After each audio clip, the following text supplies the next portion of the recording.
Hey, this is H1. We're going to be running it back with another episode talking about chess knowledge, chess wisdom, and chess understanding. And today we are going to be answering a question from a supporter of the podcast. Now, this is going to be different from the previous episodes where I just talk about news and etc. and chess knowledge, things of that nature. But we are actually going to be answering questions directly from a supporter.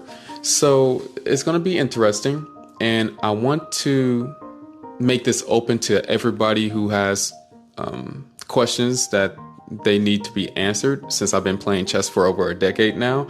And I think I'm obligated to answer some questions, especially if you're trying to get better at chess. So here's the deal.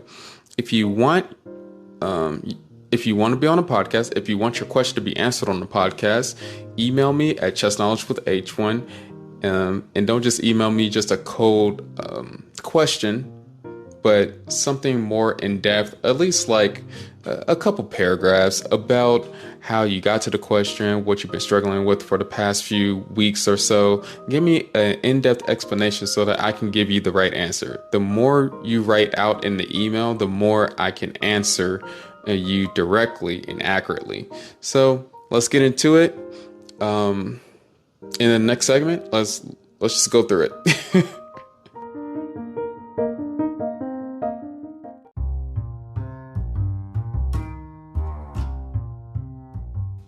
If you haven't heard about Anchor by Spotify, it's the easiest way to make a podcast with everything you need all in one place. Let me explain. Anchor has tools that allow you to record and edit your podcast right from your phone or computer. When hosting on Anchor, you can distribute your podcast on listening platforms like Spotify, Apple Podcasts, and more. And best of all, Anchor is totally free. So this is what I want you to do, if you're interested, of course. Download the Anchor app or go to Anchor.fm to get started. Download the Anchor app or go to Anchor.fm to get started. Thank you for listening.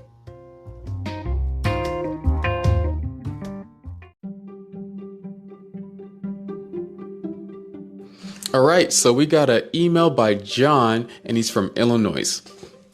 Okay. Hey, H1. How you doing, man? Well, I've been doing well. Just had another kid, so been doing well. All right.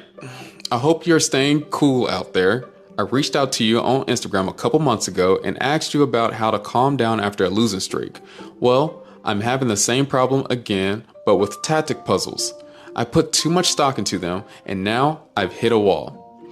I was doing really well in digging on chess.com and tactics puzzles. I got my puzzle rating up to 1414, which, man, that is really good to get your tactic puzzles on chess.com to 1414, because their puzzles are more technical and more accurately on your calculation abilities. But anyway, let's get back to the email.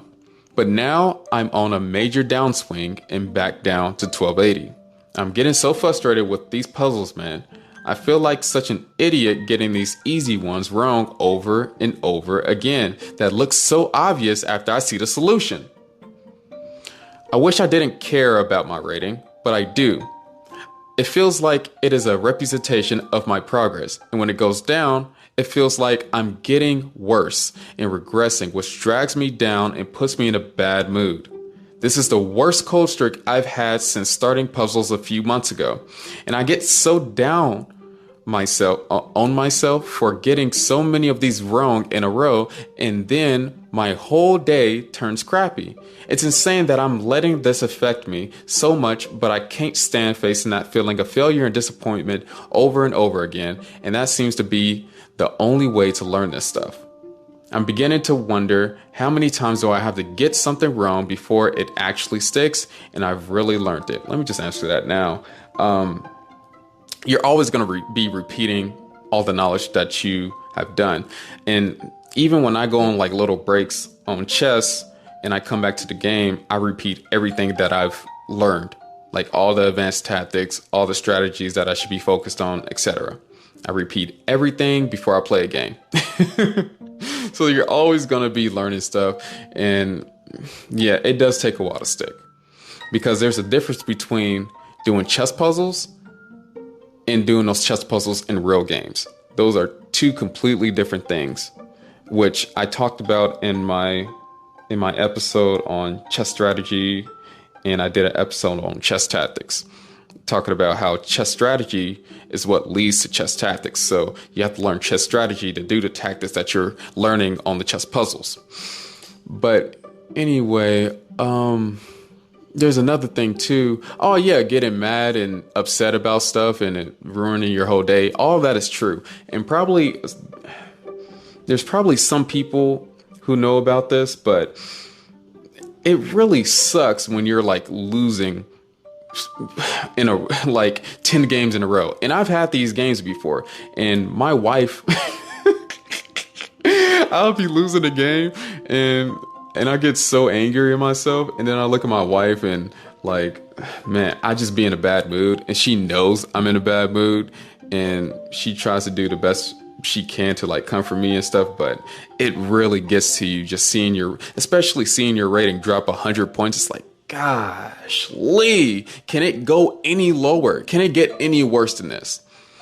It seems like I'm never getting better. And yeah, it can turn on a lot of people if you don't get it under control. That's why I have certain principles that I like doing, so I don't ruin my whole day in the people that surround me. And I'll get to it pretty soon at the end of reading this email. All right. We got a few more. We got like one more paragraph to do. So my main questions are, what should I do if I hit a cold streak on puzzles? How do I let go and not let my poor chess performances affect me so much? How can I try to not care about my rating and just enjoy the process of learning? It makes sense when I say it out loud, but in my heart, I know that the process involves failing an infinite amount of times, and after several missed puzzles in a row, it always tends to make me emotional. I'm starting to wonder if I should stop playing chess altogether because the negative emotions are now outweighing the positive ones. Trying to learn chess on your own is rough, and I'm not sure I can do it without damaging my relationships or my psyche. I can tell you are a good dude, so I wanted to vent and get this stuff off my chest. Thanks for all the great content and the great podcast. Keep it up, man. Well, first of all, don't stop playing chess. These are the moments that make you great. You know, when you can kind of change those negative emotions into positive ones. You just need the right like guidance to become a great chess player. I mean, we got grandmasters like Magnus Carlsen, Garry Kasparov, Hikaru Nakamura, who are very emotional chess players. And when they lose a game, they take it to heart. Like they take it like they lost an arm or something.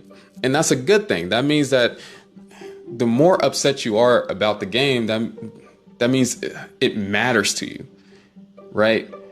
So just like something else that's just like, okay, let me give you an example. Like I just had a kid recently. It made me overjoyed with happiness. That mattered to me. And every time I'm not like providing or doing what I'm supposed to do within the family, I have negative emotions about it, but I'm not just going to quit doing what I got to do. I'm just going to overcome those emotions and just keep on pressing forward. And those moments are what defines who you are. And so, you know, don't stop playing chess because of these things, of these negative emotions. But I'm going to teach you some tricks to kind of get it back on track where you can have more positive ones than negative ones. And first of all, let's answer the first question. What should I do if I hit a cold streak on puzzles? And I'm guessing a cold streak is like not getting any better, just regressing down on your rating points. Okay. So based on what you told me, let me just read this again. I get so down on myself. No, not that part. On a major downswing and getting these easy ones wrong over and over again. All right. So I do puzzles. Wait a minute. So I do puzzles quite differently. Yeah. Okay. I think I'm back. All right. I do puzzles quite differently And I think that this is the right way of how to do chess puzzles. And I know this is hard for me to say, but you have to stop paying attention to the rating. Whatever score it gives you, it does not matter whatsoever. It doesn't matter because, like I said before, chess puzzles is different from actual games. And there are people who can do the chess puzzles. They got like a really high rating on chess.com on the chess puzzles, but they're still not the best chess player in the world. And there's a reason for that, because you got to be good at a whole assortment of things, not just tactics. You got to be good at everything else: time management, strategy, openings, etc. It's not just chess puzzles. Chess puzzles just help you with your tactical prowess. And then, so this is how I do chess puzzles, especially since you said you're under 14. I don't know your chess rating of playing chess, but if you're under 1600 doing chess puzzles on chess.com, this is how you accurately do it. You're going to need a timer. Set a timer up. You should be spending about 30 seconds on each problem. No more than 30 seconds thinking about what is the problem. Because when you're in the beginning stages of learning chess principles and learning chess tactics, all you're doing within that level is learning patterns. It's basically like doing a Rubik's Cube. All you're learning in the beginning stages of doing a Rubik's Cube are patterns and algorithms. So you should be finding these chess tactics really fast. Like when I do chess tactics on like leadchess.org or chess.com, especially if it's around a 1250 or 1500 level, it comes really fast in my head because I got that muscle memory already. So even if I see it in a real game, I'm like, okay, there's that fork and two moves. Okay, there's that pin. Oh, how to take advantage of the pin. Oh, that queen isn't looking right. I should trap it. Those things come in my head in a split second, even before I even think about it. It's just like, it should come in your head just like when you're driving and you're reading signs and you read the whole sign all together. That's how it should be coming to you. And so spend 30 seconds on the chess puzzle. After the 30 seconds, try to do the move. Or if you can't find it at all, just find a solution. Whatever. Who cares about the rating? Do the solution. Oh, you recognize the solution. And then just go to the next puzzle immediately. Just go through puzzles because you should just be learning patterns. And plus, two, I just wanted to say, how are you supposed to know the pattern if you haven't seen it yet? How are you supposed to know the pattern if you haven't seen it yet? So here's the thing. You're going to have to go through all the patterns like everybody else, just like how everybody knows their ABCs. That's how many patterns there are in chess that you have to learn. And usually what differentiates grandmasters from people who is under who are novice players is knowing more algorithms, knowing more patterns, and getting those immediate spidey senses in their head when it comes on a chess game. So there you go. And then plus two, if you don't know any of the patterns, if you're not catching it right on, and what I'm saying, doing a 30-second thing, if you're not catching it right off the bat and you're going through like 20 of them and you're not finding it at all, then I would just relax. Once you start getting frustrated and mad, I would just relax. I would just quit, do something else for a while, and then come back to it. Like get you a bottle of water, like sit outside, do some. Don't watch TV. Don't do something like that. Just do something to calm yourself. Go to the side of the room. Just calm down. Go on a walk. Go exercise. Do something to get your brain get your head out the gutter. Don't let those negative emotions overwhelm you to the point of you just freaking out on the relationships that you have in your actual life and yourself too. You got to take care of your brain and your body. All right. The second question is, how do I let go and not let my poor chess performances affect me so much?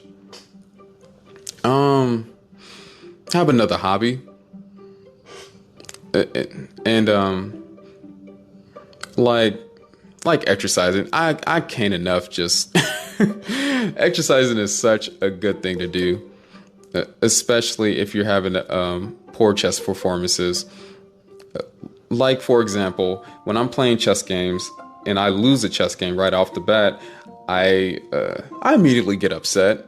But then I study why I lost that chess game. And then after that chess game, I don't immediately play a game after that. I don't immediately rematch.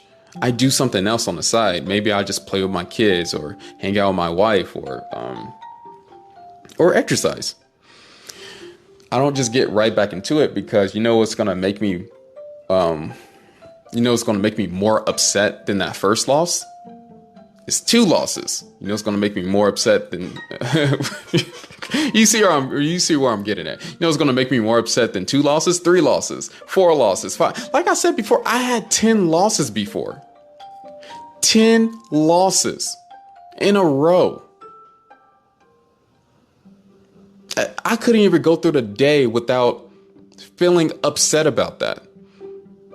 And to get my head out of the gutter, I had to do something else just to clear my mind. I think I went on a walk that day. I was like, man, forget it. I left my phone at home and I was like, dude, I need to calm down. So there you go. That's my advice for that. And how can I try to not care about my rating and just enjoy the process of learning? So this is what I used to do. And there's still this mode, and sorry for all the noise in the background if you can hear that, but there's this mode that you can do on chess.com, which is called Zen mode, and it just shows the chessboard and the time clock. It doesn't show the rating or the name, just the chessboard. And a lot of platforms have this nowadays so that you're not distracted of unnecessary things. So I would try that Zen mode if the rating is making you feel like inadequate or making you feel upset for some reason. I would try that mode. And then as you get better, as you get more control of your emotions and feelings about it, then I would get out of Zen mode and actually just the more that you play chess, the better it's going to be. The more experience you get in playing chess online and over the board, the better it's going to be. So, and plus too, like online chess isn't the only way. I would actually go to your local chess club or go play with friends and family playing with friends and family and at chess clubs is a whole different experience than playing online, because you actually get to talk to the person face to face and learn from that person, especially if they're better. And you get to talk during the chess. Like there's chess clubs that I attended where I would be playing this tougher opponent, obviously, like he was whooping my tail and we would be like playfully bantering each other, right? But he would teach me after he whooped my tail, and I'll always learn something in that experience. And this is why I would rather people go to actual chess tournaments in person and actual chess clubs to form these connections, so that you're not going through like whatever everybody else is going through, like quitting chess just because online chess is just a different beast. I mean, and people are rude too. Nobody's going to give you those rude comments at an actual chessboard. And I got some rude comments, like really rude comments before, out of playing chess online for over a decade now. So yeah, I would always favor going to a chess club, playing with friends and family, going to chess tournaments and getting those contacts, and maybe just playing those people online. Since you already know to play the people online that you already know and that are good chess players. Those connections are really important. So just being more a part being a part of the chess community is really important because everybody has been through this before, of being stationary and not knowing how to progress in your chess knowledge. Everybody's been through it, and you're not. And I would just want to say you're not really alone in this. So, yeah, that's all the advice that I can give right now. I think I answered all of the questions here, and hey, hopefully this was helpful. And let me just make sure I answered everything. Yeah, I answered everything. And hey, I hope that you do better in the future. All right. H1 out. Going to the next segment, of course. We got to conclude.